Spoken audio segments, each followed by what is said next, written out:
When it comes to something that is rare, it usually comes with a pretty big price tag, like vintage watches, cars, grocery shopping, bills, or even your own house. But in terms of tokusatsu merchandising, it's usually vintage toys, discontinued lineups, or limited edition releases of certain merch, and potentially many other things as well. But does that mean my old vintage toys from the 1970s is now a rarity and worth over $1,000? Well, maybe. I still have this old rare Ultraman Taro figure that nearly overheated after putting batteries in it. Do I expect this to be worth $400 now? No. First of all, this figure isn't official. Instead, it's just some cheap bootleg that doesn't represent any of the Ultras, so that ruins my hopes of retaining resale value.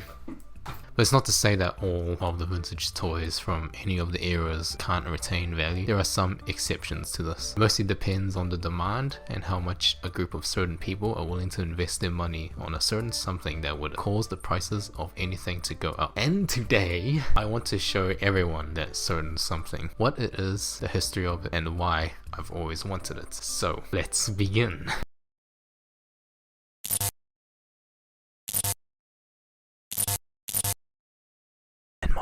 It all begins with a lineup of figures that was started by Bandai in 2011, which had the hopes of being able to capture a specific audience of the Ultraman franchise. It was a series that had high detail and craftsmanship, similar to what Shinkocho Seiho are now doing with the new releases of detailed design and sculpture of Ultraman that are as accurate as possible to the original suit that was shown on TV during their airing. But back in 2011, Bandai had a different idea. Instead of making high detailed replica figures like what Shinkocho Seiho are doing today, they decided to make high detailed replica vehicles, turning the prop that was once shown on TV into a model figure that is almost comparable to the design, mechanics, and accuracy of the original vehicles that were shown. Bandai had really high hopes for this, as it was something that was high in detail and seemed like it took a lot of time and effort to make. However, despite their hopes, this lineup had failed. Now discontinued since 2011, the prices for the ones that were made and have been bought by buyers or fans of the franchise had increased in price by a lot. And when I say a lot, I mean a lot. So let me introduce you to... What the hell? Oh my god! You better stop!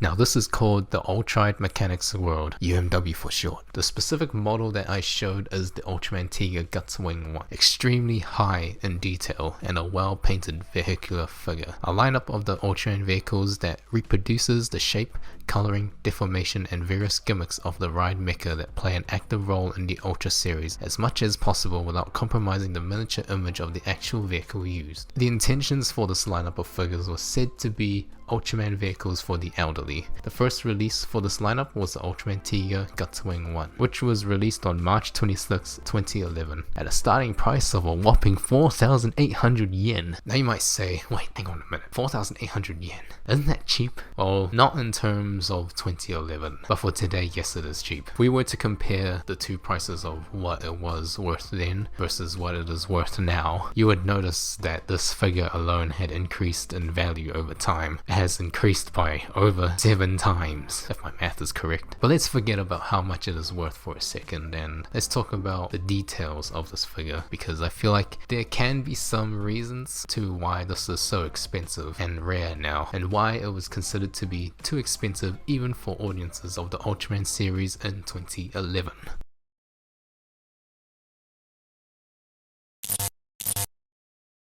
So looking at the details of this figure, you can see that they didn't lie when it comes to making this as detailed as possible. Everything about it, from the wings to the cockpit and even the wheels. They thought about putting every single bit of the prop into this figure, and without a doubt, it's no wonder that this would be selling so high today. Every single paint of shade has been considered. Every movement of the Gutswing has been added. It even goes so far as to have the wheels be hidden by flaps that can be opened and closed. There is also the standard formations for the way the wings are positioned, which is also applied with the DX Gutswing that was released in 2021 for the 25th anniversary of Ultraman Tiga. Now if you were to compare the two Gutswings from each other, you would very quickly notice that there is much more thought, much more precision, and much more craftsmanship that has been applied to the UMW Gutswing compared to the DX from 2021. You'll notice quickly the paintwork, paintwork. The DX has very basic paintwork, a standard yellow base color with only one shade of colors that are applied like basic decals. The DX looks more like a children's toy that is meant to be played with on a daily basis, whereas the UMW Gutswing has been thought about, colors that are mixed together that are made to create a more darker, more tinted, shaded yellow, and the rest of the paintwork done with more care,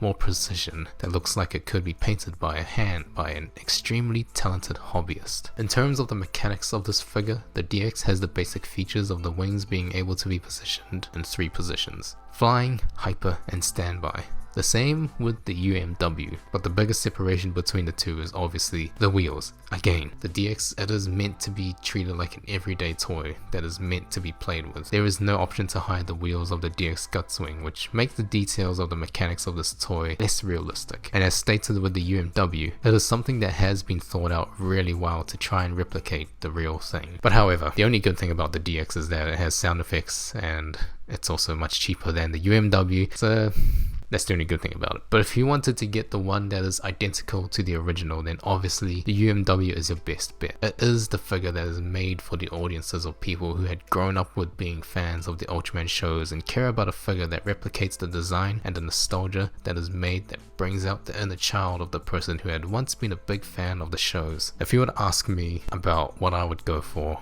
I would obviously go for the UMW. It feels like the one thing that truly brings out the nostalgia that I have with Ultraman Tiga, and being able to own one of these would be like reliving the moments of being the kid that watched Ultraman CDs in the living room on Saturday morning while mum and dad were still asleep. It would be something similar to the Ultra replicas or the custom selection modification of the Kamen Rider belts, something that is high in detail, very well made, and looks and acts like the original prop that was used, bringing us out our inner child every time we're able to have one in our hands. But sadly, even with all these details discussed, the UMW lineup is a discontinued lineup, and if you were to try to buy the UMW Gutswing 1, it would be extremely expensive.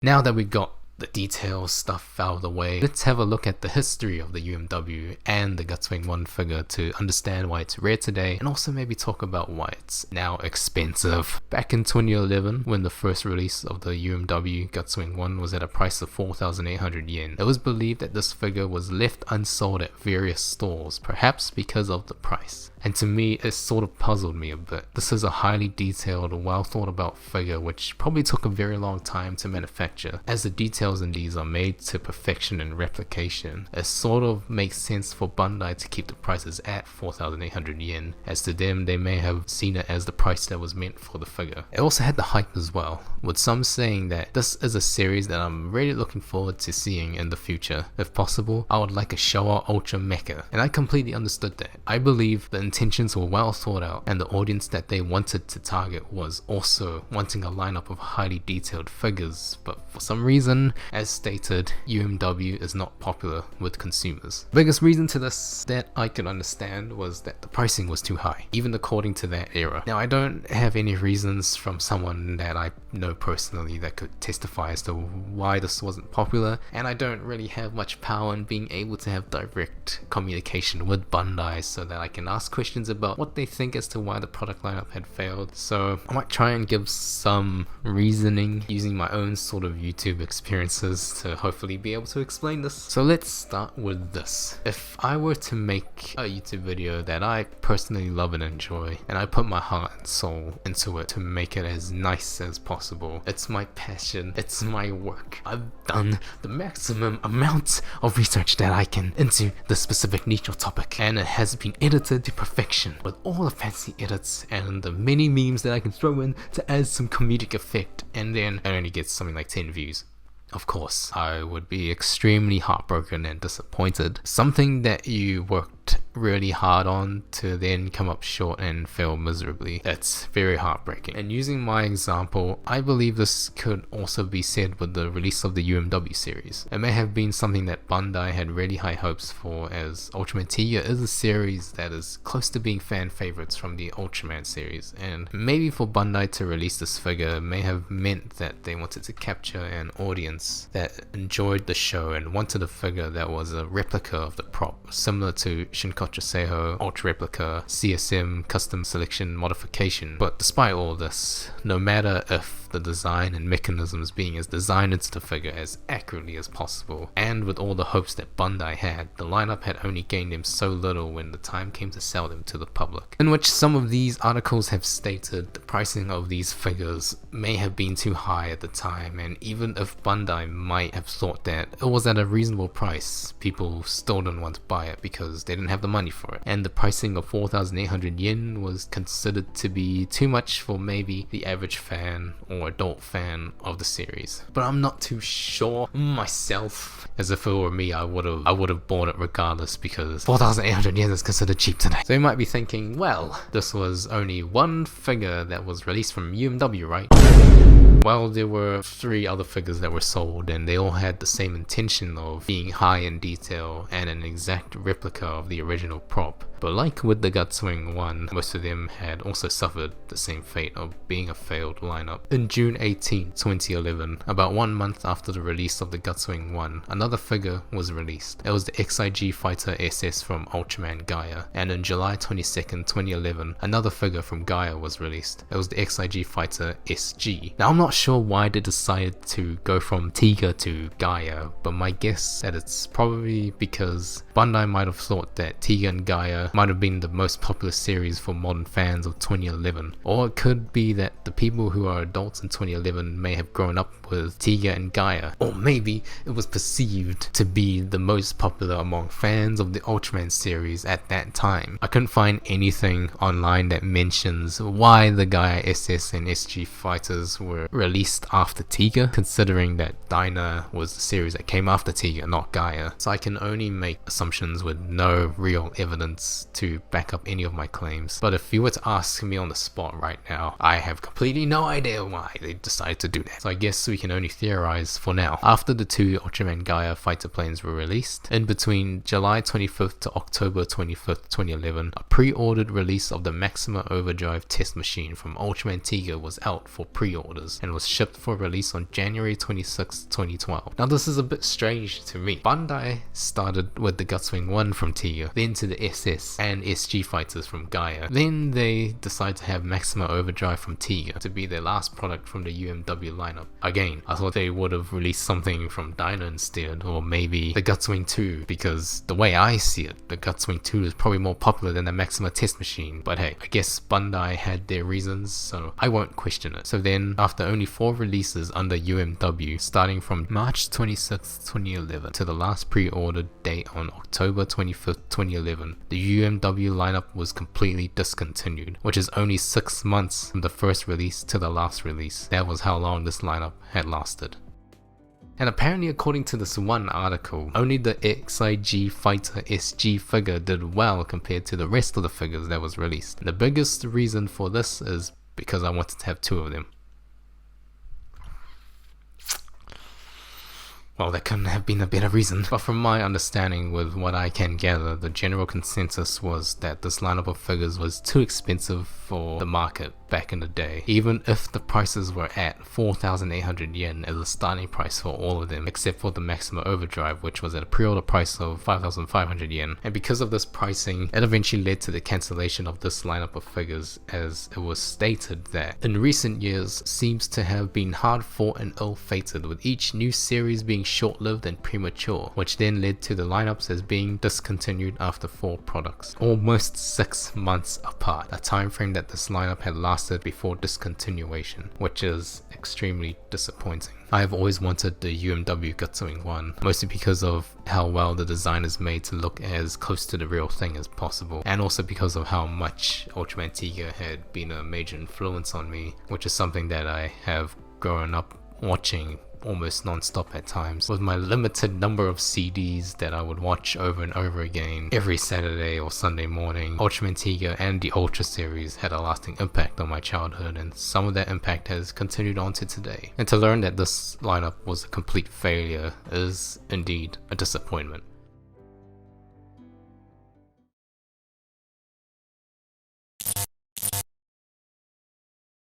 Upon hearing about a figure of the Gutswing 1 having high detail and almost like a replica, I definitely wanted to get it. I felt that this was something that could have completed my childhood, something that 5-year-old me had hopes and dreams of obtaining someday. But there was also one figure that was released by Bandai that was to commemorate the 25th anniversary of Ultraman Tiga, DX Gutswing, which was released around February 2021, which I did buy as an alternative, and it was good enough for me at the time of buying it. But I had hoped of getting the UMW throughout all of this time, but to come out short and not wanting to spend so much on a figure that comes from the second-hand scalpers with a high price value, to then being able to get the DX version, that was good enough. I felt like the DX would have been the one to put the full stop at the end of the book, but it wasn't. You see, back in December 2018, I had high hopes of being able to complete a part of my childhood by going to Japan to look for the UMW Gutswing 1, and to my disappointment, none of the stores across Japan that I had visited had any of it in stock, which includes the Yodabashis and the second-hand toy and hobby stores across Akihabara and Tokyo, and even some places in Kyoto and Osaka. Then about 3 years later, the release of the DX Gutswing was my saving grace, something that I had always wanted, something that I could finally complete, the one thing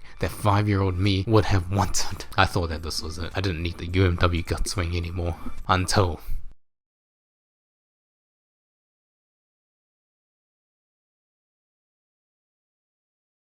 my last full day in Seoul, South Korea, before my flight to Kuala Lumpur, Malaysia. I wanted to make the most of my last day, so I did my best to visit as many attractions in Seoul that I may have missed. And one of those just happened to be me wanting to look for more Toku stores, because they were pretty hard to find in South Korea outside of Toys R Us and Gundam base. So I type up some keywords such as Ultraman or something like that, and I found this store. I was just about being done exploring a Gundam base in some random area which I had no idea about, but it was so damn busy. They were also playing Geet's theme song live. And then I found this place on Naver, which is their version of Google Maps, and I thought, yeah, I'll go check it out. Now, there wasn't really a direct train that I could take there from where I was. Instead, I had to take the bus over to this region, which was quite a pleasant area, full of trees that lined up in the streets with no leaves, vintage neon style signage on the shop fronts, smaller buildings about 2 to 3 stories tall. Then I reach my bus stop and I head over to this place, which was quite hard to find. There wasn't really a sign at the front that had the store name, but instead it was more like a flag that was tucked inside behind the front door. Then I entered the place. A basement full of vintage and new toys and figurines ranging from Marvel, DC, Ultraman, Kamen Rider, Sentai, Gundam, and many, many more. I decided to look around this place because there were no customers. The only people that were in the store was me, a middle-aged man, and an elderly woman. The middle-aged man and the elderly woman were the owners of the store. I couldn't really believe it. The place was cramped and laid out like the stores in Akihabara in Tokyo, but it was nowhere near as busy as I walked around. Checking out the store, there it is, the one figure that I had been looking for the past 5 years to finally make my childhood complete. Figure that I had always wanted. Yes! Finally, after all of these years, I finally have it, which is ironic. I went to Japan to look for this, but I ended up finding it in South Korea, and South Korea doesn't have a big Toku culture compared to Japan, so out of all places, I find it there. Now, to be honest with you, Bandai wasn't lying when they said that this was high in detail. It truly is magnificent. Paint job of this is extremely well done. Every shade is colored to match almost exactly with the original prop. They even put in a lot of detail with the mechanisms, as described before, having the opening flaps of the wheels be able to be opened and the figure being able to be posed in 3 different positions, and the cockpit being able to be opened. It was wonderful. I finally have it in my hands, and my childhood is now complete. So you might be wondering, hey, why don't you take it out of the box? No, hell to the no. The biggest downside to this figure is that the mechanisms are very, very loose. The flaps no longer close, so if you were to pose it, it would be left opened, and the wings of the figure also sag when you open it in the flying position, making it look sort of depressing. And the fact that customs also damaged the box of this figure, which made the lid slightly bent, which also prevents me from wanting to open this figure for display. I had always wanted this this toy for a long time now. Ever since I was last in Japan, which was over 5 years ago. To have it in my hands now, I can't afford to damage it. I can't afford to take it out of the box. It's such a rarity now, this figure. And I think, in my opinion, the prices for this almost justifies it, which also reminds me, how much did this figure cost? Well, it was 62,000 Korean won, which is about 75 New Zealand dollars. Yes, 75 New Zealand dollars. You heard that right. Those MFs on eBay and Amazon or whatever are selling this for about over 300 New Zealand dollars, and I bought this for only 75. Alright, I couldn't believe it as well. The guy that sold me this figure showed no emotion. He had no idea how much this is selling for online. But me, I was shocked. I couldn't believe it was so cheap. I didn't even think about it, and I just bought it straight away. Can you believe that? That was a bargain. I only saved minus 1,000 New Zealand dollars overall, but at least I didn't have to pay 300 New Zealand dollars for this figure. Oh yeah, I'm so big brain. Y'all plebs be buying expensive stuff online when you can just book a plane ticket for 1,000 New Zealand dollars to buy it in store for a much cheaper price.